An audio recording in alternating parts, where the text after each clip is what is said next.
Hello there and welcome.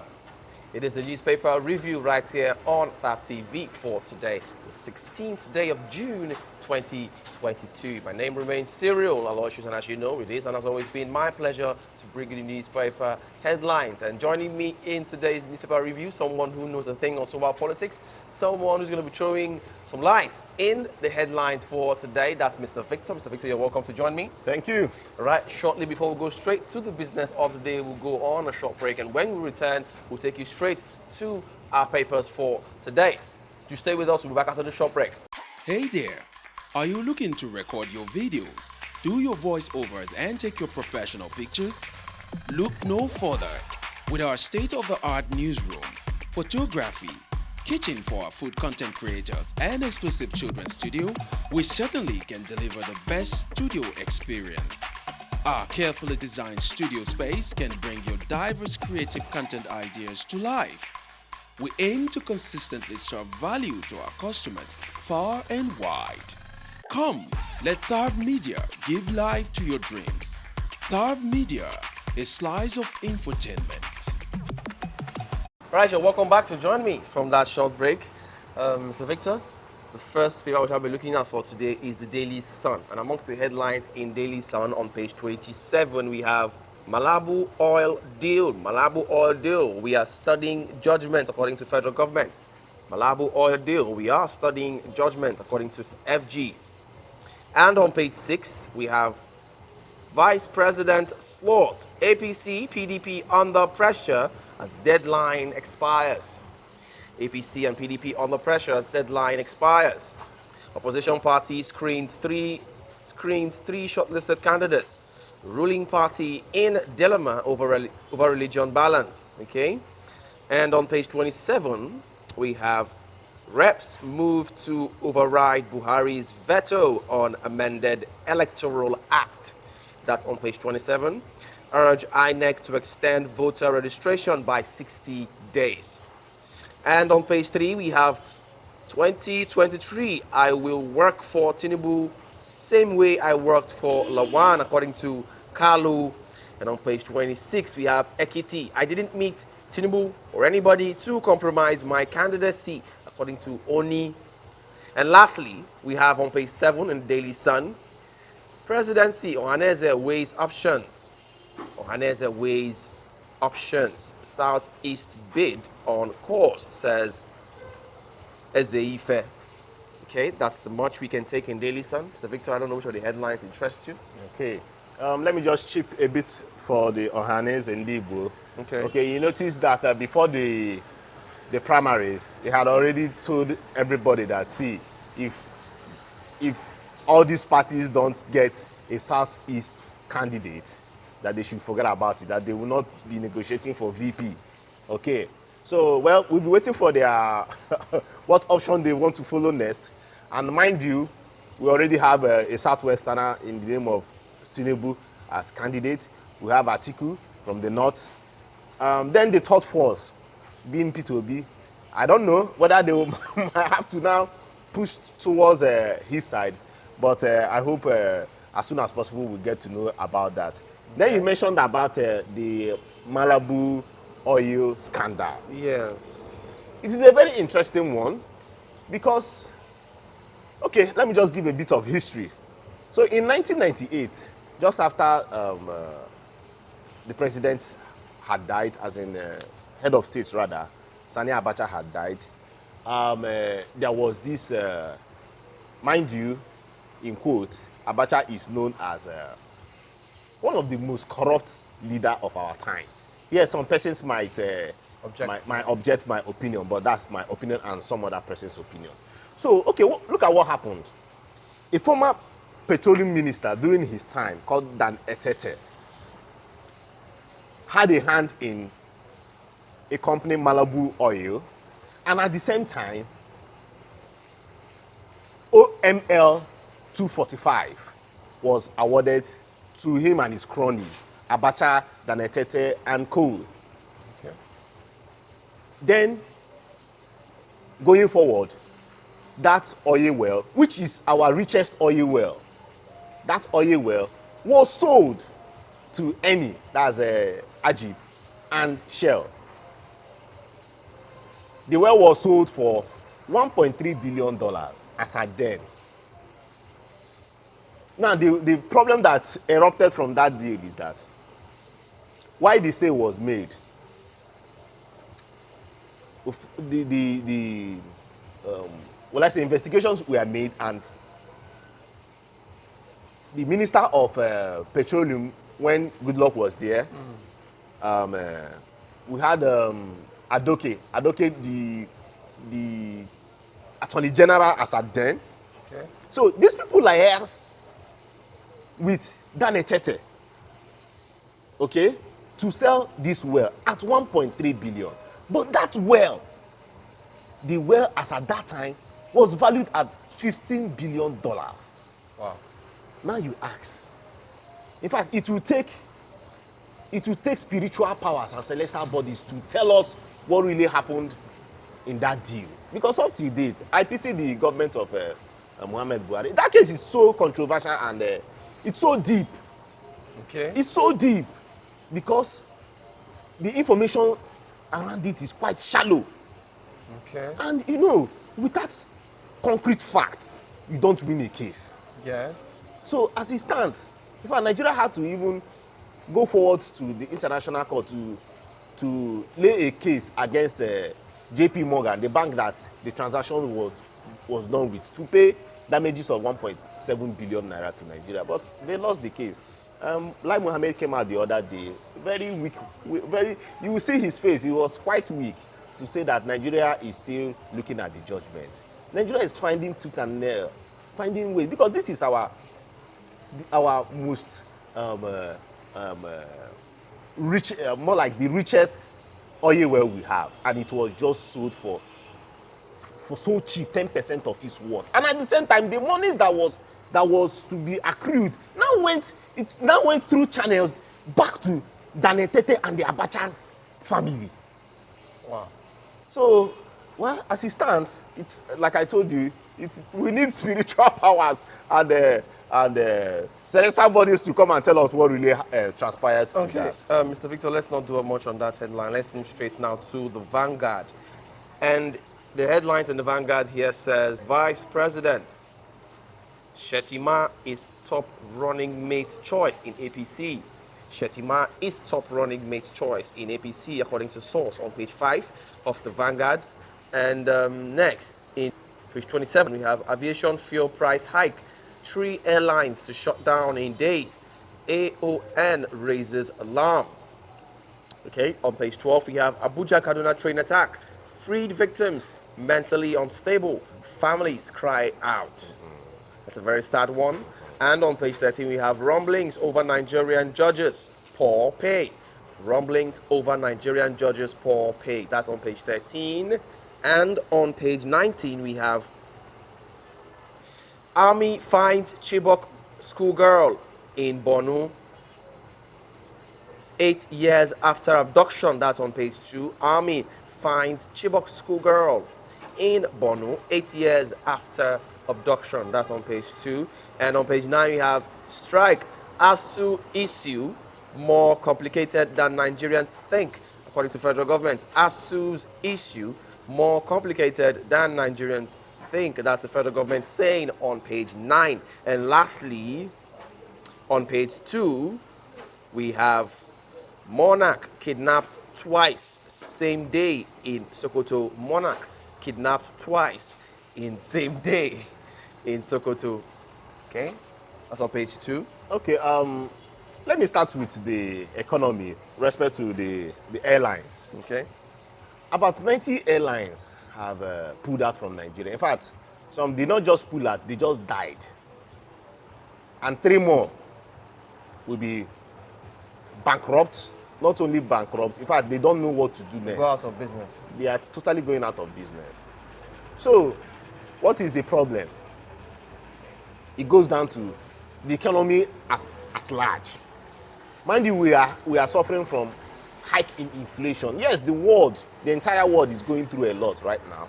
The US just increased their rate by 0.75%. The UK, I believe by today, before the end of today, they will also release their own results. In Nigeria, we are currently on 17% inflation rate. Food alone is by 18%. You know what that means? It means that if you are supposed to buy mama put, I'm trying to congregate it, buy mama put for 400 naira, the value of mama put for 400 naira will reduce by 20%. So two way, it's either you pay extra 20% or the value of food you will eat for that 400 will depreciate. So it goes down to many commodities. And now what is happening with the airline? The price of aviation fuel has reduced to come down. It's actually affecting everybody. Okay. And even just yesterday, if you go through our the type media news headlines, you find out that there is this strong report that diesel will be hitting 1,500 naira per liter. And what will that, if that happens, my brother? Businesses, as in, half of Nigerian businesses will crumble. So what are we saying? So what's the way forward, Mr. Victor? The way forward, as soon as possible, they should first take the advice of IMF, take the advice of our top economists that have told this government, please, this subsidy matter, take it off. Take off subsidy, because it has also hindered development. When we are supposed to channel monies, we are not channeling them. Nigeria is suffering. Oh, what about our debt? Our debt is over 38% of our GDP. How do we survive? So at first, the government needs money, no two ways about that. One, cut down the cost of governance, which the Labour candidate, P2B, has been clamoring for.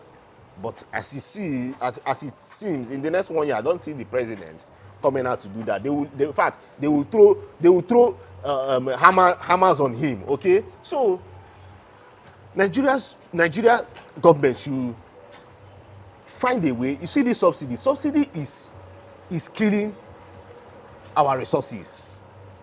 Okay. How can we be spending 3 trillion, because it's chasing 3 trillion right now? 3 trillion out of 17 trillion of your budget for subsidy, and this same 3 trillion does not go down to the masses that these products have been subsidized for. There are still some elements of racketeering happening that amount doesn't go down to the product. People just come out with fake invoices and the government pays, just like what happened with Malibu. Nigeria, it's a country that, in fact, we are confused. We do not follow law and order. There are people, yes, but it happens in other countries. There are people out there trying to jeopardize with the system, trying to look for loopholes. So are you saying we need more stricter law enforcement agencies? Oh my God, we need not just only stricter law enforcement agency and their agents. We need people to be brought to book. Okay. Our judicial system, as it stands, some person should be held accountable. The government, yes, the government of today, mind you, they came out with 3 problems that they think they will solve for Nigerians. One was insecurity, economy, corruption. And it stands. The 3 items, the 3 major points of their manifestos are worse. Have gone worse than before. Worse. So, well, that's for the airline. Let me just stop it there. Then you talked about the kidnapping of the monarch. Twice, same day. Has been kidnapped twice, same day. So Sokoto. I want to get Sokoto. I want to get. Is it that he was kidnapped once that day, and then he received and then a ransom was paid? Then they released him and later went ahead to kidnap him again that same day. Well, or they kidnapped him and then he escaped, so he was re-kidnapped. They've not really given us the whole gist. Yes, but it's quite appalling and shameful that it is now a common business. In fact, people can boldly nowadays and come out and say, "What is your profession?" I'm a kidnapper. It is now a profession in this country, and the government of today are we are just talking about politics. forgetting about lives. Look at what happened in Castina. Castina, every day. You see that? You hear 10 persons killed, 20 persons killed, 40. It's now becoming It's norm. just a normal thing. It's a norm now. Nigerians are dying. So there was a poll the other day that came out. Are we not the ones killing ourselves? Nigerians are dying. Are we not the Nigerians killing ourselves? Yeah, well, it also goes down to religion is not playing a good role for Nigeria because Honestly. it's not playing a good role And because these people they still hinge it on religion at the end of the day. I honestly belong to a group of persons who think and believe that religion has brought more harm than good to us. Honestly speaking, I don't know. It's so shameful that the government of today they seem to like ideas. That was what one I was watching. They seem clueless. No, they seem clueless. So I was watching a program the other day. The commentator was saying, we do not lead at this time. We do not need a leader that cannot think properly. The problems we are facing in Nigeria need smart leadership. You cannot just come because you want to or because you be feel a it's president. your turn to rule. Or yes, that you've been trying for a couple of times. So right now you feel you should win. Yes. Yeah. It is go to your village and be doing that politics. Go to your village and become a monarch. Because this the is state this of is the Nigeria. country right now needs rescuing. Yes. So in rescuing, we need someone who is sound. Very sound. You have to be very sound. And that goes down to all these other smaller parties that I don't know what they are doing too. Okay? Exactly. You just want to, well, most of those smaller parties, in fact, not today. Mr. Let me not talk about them today. Let's not dwell much on the Vanguard. Let's go straight to our last speaker for today, and we shall be looking at the Punch. The headlines in the Punch here says, Wike Okowa face panel today. Camps fight over Atiku's VP's slot. Wike Okowa face panel today. Camps fight over Atiku's vice president slot. That's on page 2 of the Punch. And on page 4 and 5, we have Rivers woman sells sister's baby for 600,000 naira. Police arrest suspect. That's a very sad one. That's a sad one. And next, we have on page 8, extend voter registration deadline. Reps urge INEC. Okay, that's on page 8. And on page 15, we have Owo massacre. Senate demands raid on killers' hideouts. Helicopter, drones, deployment. That's on page 15. And next, we have on page 21, Buhari okays TCN on bundling NERC orders. 5,000 megawatts delivery on July 1st. Buhari okays TCN on bundling. NERC orders 5,000 megawatts delivery on July 1st. That's on page 21. And on page 14, we have our lawyers studying judgment on $1.7 billion Malabo scam case. That's according to federal government. And lastly, we have on page 21 as well, this one here says 70 airlines failed in Nigeria. 3 may collapse soon, according to AON on page 21. Okay, that's the much we can take in the Punch for today. And shortly before we call it today, Mr. Victor, I don't know which of the headlines you want to talk on. So let me talk about the VP positions happening right now, the news of VPs. So let me start with Labour Party. It seems that there is no news. There's no, it's like they've worked it out. They're just waiting for the weekend to come for them to announce because there is no much news coming out. Yeah. There's nothing coming out from their own side. So P2B currently is in Egypt. So for 3-day visit / work. They say that he said that he wants to go and study some. If there are no news on the headlines concerning Labour Party, don't you think it could be a sign that maybe, should I say, something is cooking quietly? Yes, there's no.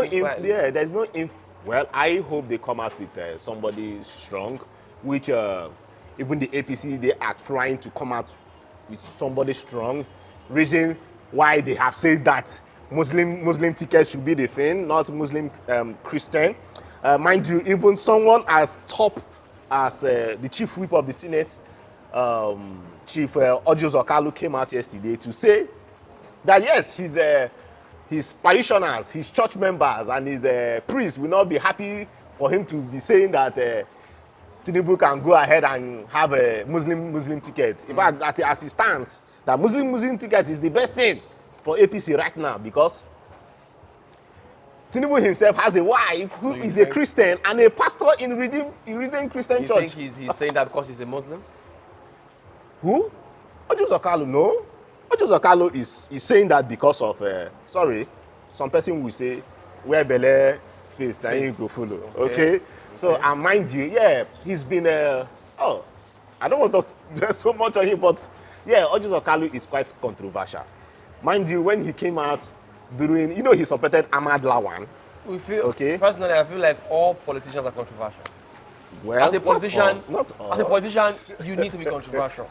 It is a trait that you must not lack. Ohanaeze Okalu is somebody I've been studying since 1999, so I understand him. So, no matter how educated and godly you might seem to be, there must always be this controversy in you. So why would you say that the wife of Tinubu is a Christian? So for that, Nigeria should not bother, because her being the first lady, if she turns out to be the first lady, that means she's a deputy president. What nonsense! Okay, so you're indirectly telling us that the wife will be ruling us when the husband finally gets to. What a funny man!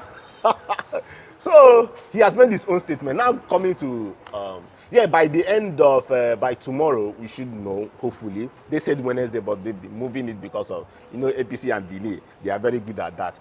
Okay, they are also mentioning about Shetima. Shetima is the former governor of Borno State.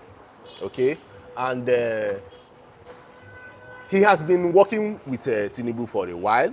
He has been so vocal during the primaries too. Okay, and he has his crowd. So if they are really insisting on Muslim ticket, yes, somebody like Shetima is a strong force. He's coming from from Borno State, which is the northeast. And mind you, northeast have not tested in quotes the presidential powers. Okay, so more like they are trying to. For me, I think, mind you, Ahmed was the frontier. They were fronting him rather, but he couldn't win. Okay. But now they are trying to also compensate the region by giving them the VP. Mind you, the Northwest and the Northeast, they are sharing the biggest power numbers or votes in the country. So, mind you, the president is just coming from the Northwest, so it won't seem so nice. But APC do not care. It won't seem so nice getting a VP from the Northwest, then just leaving the Northeast aside. Okay. So that aside, we head to PDP. PDP, as it stands, is a fight between, will I call it a fight? Well, there will be a screening today. Fight between Wike. The way we speak about, the way we say the president, it's almost like he has won it already. He hasn't won it already now. The elections are not there. No. But yeah, they are projecting. Let's just keep them with their projections. Until he's declared the president, he's not the president. Please, yes, for now. Yes. So we have a Wike, we have a Emmanuel Odom of Akwa Ibom State, we have a Okowa of Delta State. As it stands, it's looking like Wike will be the VP. Okay, mind you, he's been supporting the party. He has not stepped out from the party since 1999. In fact, at the time when the party needed financial help, when there was no Atiku, he was there pushing the party up. So I think this might be a good compensation for him. But some persons will be like, Wike is a power hungry person. Yes, because there are suggestions that when he finally gets to be the vice president, he might, because of his tendencies to always want to take control, he might actually be the one, dictating how Atiku does things, if Atiku eventually gets to. Yes, there might be collisions, okay? There might be collision between them in respect to reforms and all that, okay, and policies. Someone even said that he might demand Atiku to swear loyalty to him. And some persons are even saying that Atiku should watch his back. Crazy times, man. Crazy times. But if you actually look at the kind of person Wike is, this person might not be wrong because Vicky has proven to be someone that is actually, should I say, he's dominant in what he does. He's a force. And he will bring the numbers for them. And from the point that they have seen that a bigger part of the south and the southeast are clamoring for P2B. So bringing in Wike might take some foot off P2B come 2023. All right, Mr. Victor, thank you so much for your time in the show today. Thank we you. really do appreciate. Thank you. And as for you who has been there watching us, thank you so much for staying faithful to your screen. We do appreciate. Without you, we would not be here. Trust me, without you, we would not be here. My name remains Cyril Aloysius, and unfortunately, this is where we have to call it a wrap on today's segment of the newspaper review. And don't forget that you can also be a part of this discussion. If you have any questions, you have any suggestions to make, do well to drop your suggestions and questions in the comment section of any of our social media platforms. On YouTube, we are TAF TV. On Instagram, we are TAF TV_NG. On Facebook, we are TAF TV. And on Twitter, we are TAF TV. Well, it's a bye-bye for now until we come your way again next time. To have a beautiful and blessed day.